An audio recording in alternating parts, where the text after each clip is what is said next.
اللہ تبارک و تعالیٰ حبیب صلی اللہ علیہ وسلم کی بیٹی فاطمہ رضی اللہ تعالیٰ عنہ جب جوان ہوئی تو سیدنا ابو بکر صدیق رضی اللہ تعالیٰ عنہ نے ان کا رشتہ مانگا.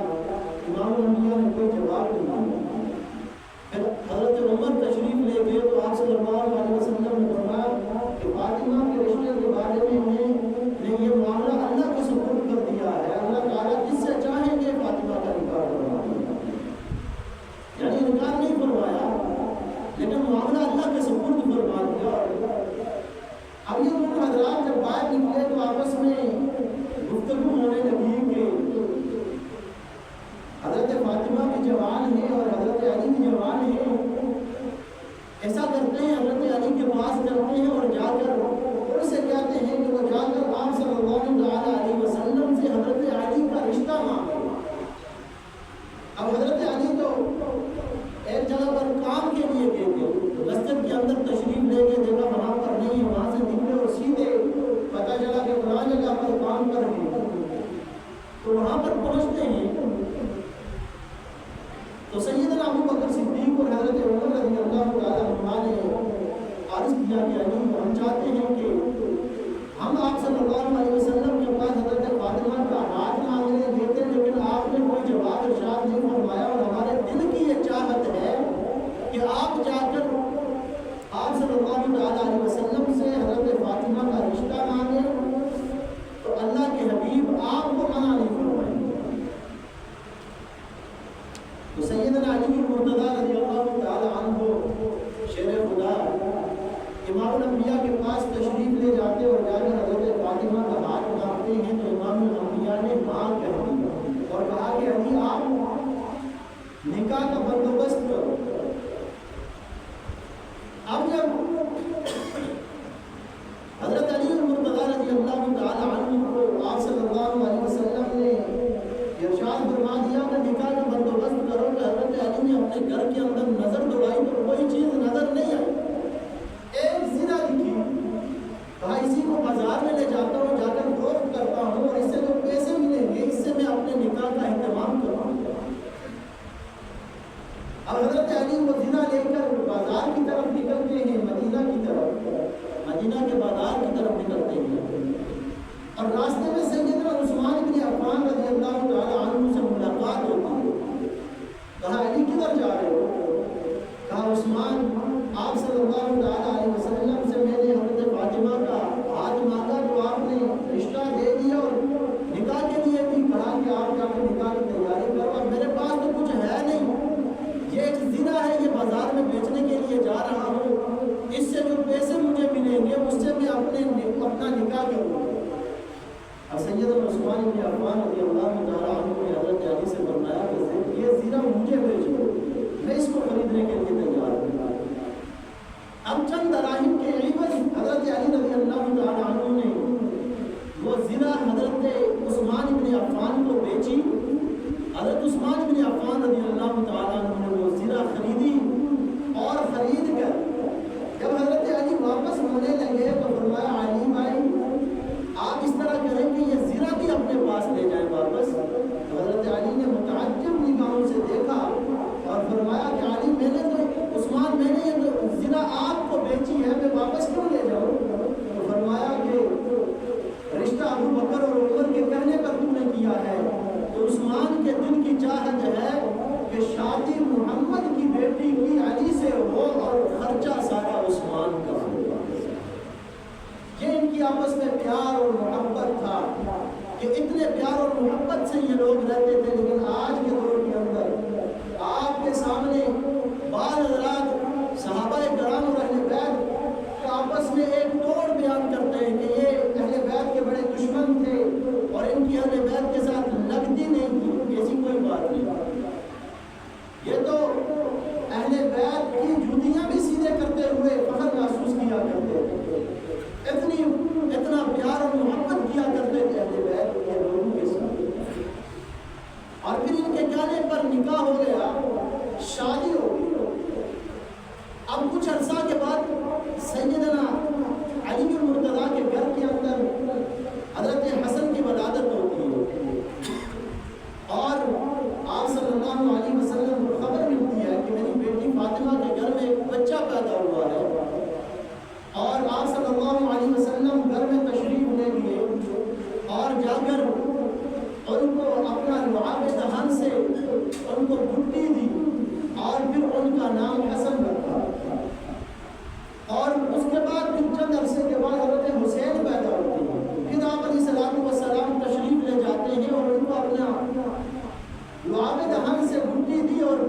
نام حسین رکھا، اور پھر حضرت فاطمہ سے کہا کہ 7ویں دن ان کے بال اتارو اور ان کے وزن کے برابر چاندی صدقہ کرو تاکہ ان کے سروں سے بلائیں ٹل جائے۔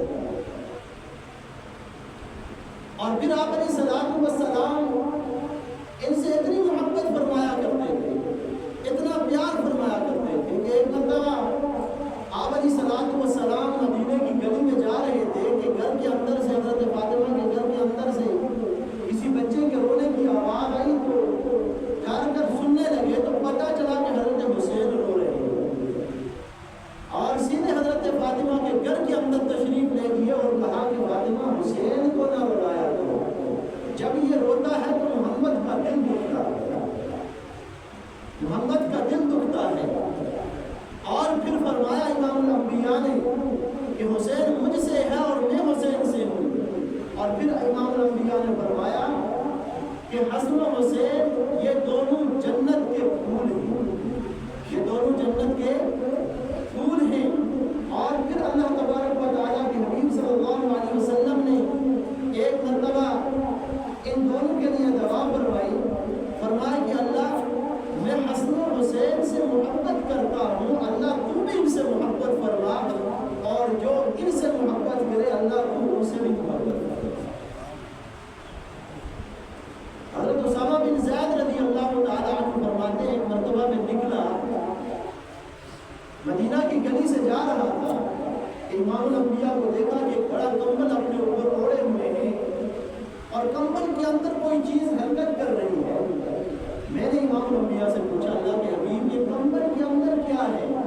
تو امام الانبیاء نے کمبل ہٹایا تو دائیں جانب حضرت حسین تھے اور بائیں جانب حضرت حسن تھے، اور پھر امام الانبیاء نے دعا کی کہ اللہ میں ان دونوں سے محبت کرتا ہوں، تم بھی ان سے محبت فرما، اور جو ان سے محبت کرے اللہ تو اس سے بھی محبت کرے۔ اور پھر ایک مرتبہ امام الانبیاء محمد مصطفیٰ صلی اللہ علیہ وسلم مدینہ کے بازار میں جا رہے تھے کہ دیکھا ایک طرف بچے کھیل رہے تھے، صحابہ کرام بھی ساتھ تھے، جا رہے تھے تو امام الانبیاء نے ایک بچے کو پکڑا اور اس کو اٹھایا اور اس کو پیار کرنے لگے، اس کو چومنے لگے، اور صحابہ کرام بڑے متعجب ہوئے اور فرمایا کہ اللہ کے حبیب اور بچے بھی بڑے کھیلتے تھے یہاں پر، لیکن آپ نے ان بچوں میں سے ایک ہی بچے کو چنا اور اس کو اٹھایا اور بڑا پیار اور بڑی محبت دی اس کو، اس کی کیا وجہ ہے؟ اللہ کے حبیب نے فرمایا ایک دن میں جا رہا دن کے پردے کھول کے سوچا، ایک دن میں جا رہا تھا کہ میں نے دیکھا کہ یہ بچہ جہاں سے حضرت حسین جا رہے تھے، جہاں سے وہ چل کے جا رہے تھے، یہ بچہ پیچھے سے چلتا ہوا جا رہا تھا، جہاں حضرت حسین قدم رکھ رہے تھے وہاں سے مٹی اٹھاتا تھا اور اپنی آنکھوں کا سرما بناتا تھا۔ اب اس عمل کی وجہ سے اللہ نے اس کی محبت کو میرے دل میں ڈال دیا، اس دن سے اس بچے سے میں اس طرح کی محبت کرتا ہوں۔ اب ایک بچے نے ایک مٹی اٹھائی اور اپنی آنکھوں کو لگایا تو اللہ کے حبیب نے اس سے کتنی محبت فرمائی۔ اگر ہم اہل بیت کے ساتھ محبت کریں گے تو اللہ تبارک و تعالیٰ کہ حبیب ہم سے کس طرح کی محبت فرمائیں گے۔ جو آیت کریمہ میں نے آپ حضرات کے سامنے پڑھی اس کے اندر بھی اللہ تبارک و تعالیٰ اہل بیت کے ساتھ محبت کا درس دیتے ہیں۔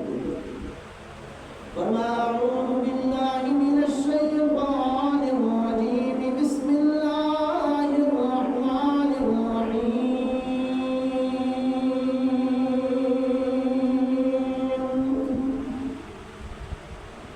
قل لا اسألكم علیہ اجرا الا المودۃ فی القربى۔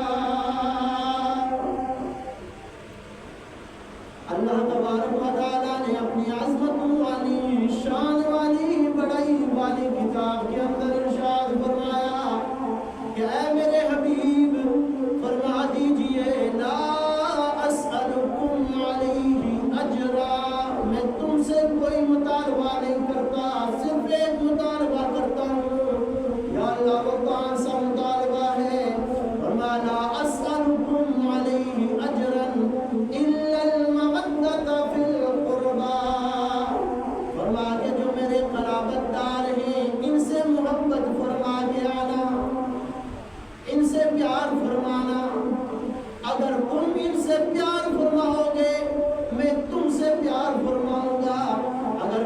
تم سے پیار فرماؤں گا تو اللہ تبارک و تعالیٰ بھی تم سے پیار فرمائیں گے۔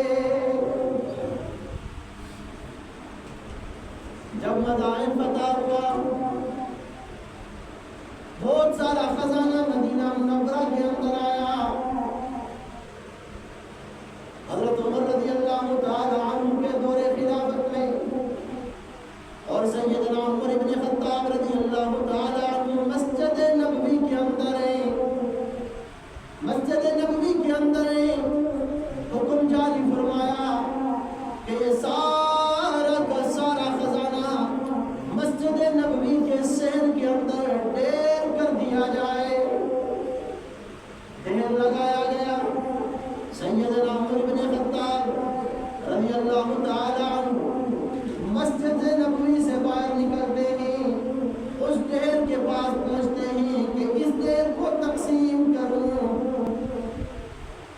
کیسی عجیب بات کہ جب بھی آپ نے سنا کہ آپ صلی اللہ علیہ وسلم کو آتے ہوئے دیکھا تو روایات میں آتا ہے کہ امام نبوی مسجد سے باہر تشریف لائے، ابو بکر مسجد سے باہر تشریف لائے، اور عمر مسجد سے باہر تشریف لائے، عثمان مسجد سے باہر تشریف لائے، علی مسجد سے باہر تشریف لائے، طلحہ، زبیر، عبید اللہ سارے مسجد سے باہر تشریف لائے۔ یعنی ان لوگوں کی محبت مسجد کے ساتھ اتنی تھی کہ ہر وقت مسجد کے اندر ہی رہا کرتے۔ اور آج ہم نماز پڑھنے کے لیے مسجد میں آتے ہیں تو ہمارا دل مسجد میں نہیں لگتا، بس فرائض پڑھتے ہیں اور سنتیں پڑھنے کی زحمت بھی نہیں کرتے، اور ہمیں دیکھ کر ہی ہمارے چھوٹے ہم سے سبق حاصل کر رہے ہیں کہ آپ سے پہلے یہ چھوٹے باہر نکل جائیں۔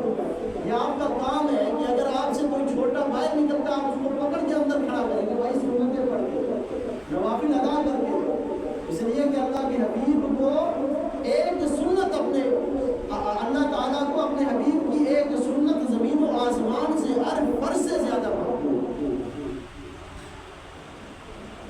ہم اپنے بچوں کو یہ سبق پڑھا رہے ہیں کہ بھائی سنت نہیں ادا کرنا، فوراً پڑھتے ایسے لگتا ہے جیسے جیل کے اندر آئے تو فوراً بھاگنا شروع ہو جاتا۔ اور خلیفۃ المسلمین کیسے تھے کہ جب بھی سنا تو کہا کہ وہ مسجد سے باہر آتے ہوئے ہر وقت مسجد کے اندر ان کا دل اٹکا رہتا ہے، اللہ اللہ کیا کرتے تھے مسجد کے اندر۔ اب سیدنا عمر بن خطاب مسجد سے باہر آتے ہیں، ڈھیر کے پاس پہنچتے ہیں تاکہ ڈھیر کو تقسیم کیا جائے۔ سارا مدینہ وہاں پہ جمع ہے، اور حسین بن علی بھی وہاں پر ہیں، حسن بن علی بھی وہاں پر ہیں۔ اب جب حضرت عمر نے اعلان کیا کہ خزانہ تقسیم کیا جائے گا، حسن بن علی مجلس سے نکلتے ہیں، آگے بڑھتے ہیں، سیدنا عمر بن خطاب سے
جیسا ماموں لے کے آ جا، حضرت حسن و حسین کی جیسی خالہ لے کے آ جا، حضرت حسن و حسین کی جیسا نانا لے کے آ جا، حضرت حسن و حسین کی جیسی نانی لے کے آ جا، میں تجھ کو حسن و حسین کے برابری کا حصہ عطا فرما دوں گا۔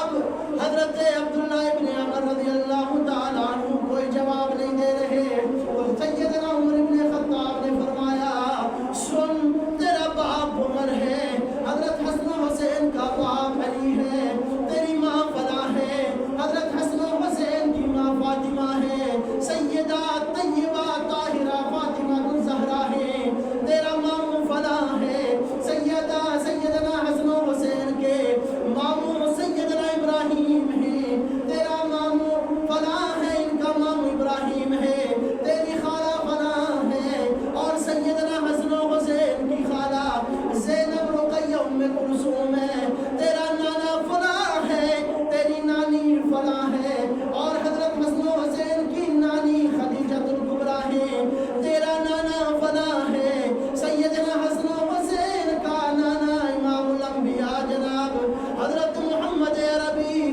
صلی اللہ علیہ وسلم ہے، جا ان کا جیسا خاندان لے کے آ جا، میں تجھے ان کا جیسا حصہ عطا فرما دوں گا، میں تجھے ان کا جیسا